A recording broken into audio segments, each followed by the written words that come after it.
Hi mga ka-Ronbel! Matambayangong biyernes kaniyong tanan.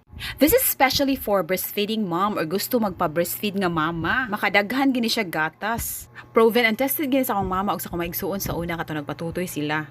Balig sa tinta ni tunga sa kilo niya. Wala naman milamas na pwede balig 24. Kay karong gabi pamutig pangarbon kasi magpadadi ha, comment lang or PM.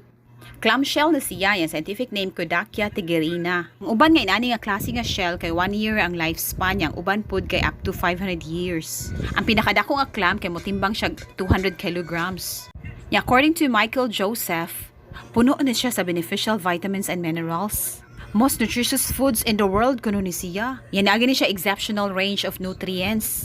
Nasa siya omega-3, omega-6 protein, vitamins B12, C, B2, vitamin A, yan na siya folate. Napa siya mga minerals like iron, zinc, potassium, calcium, phosphorus. Sa tanang kinason, ang sabaw ani akong pinakaganahan.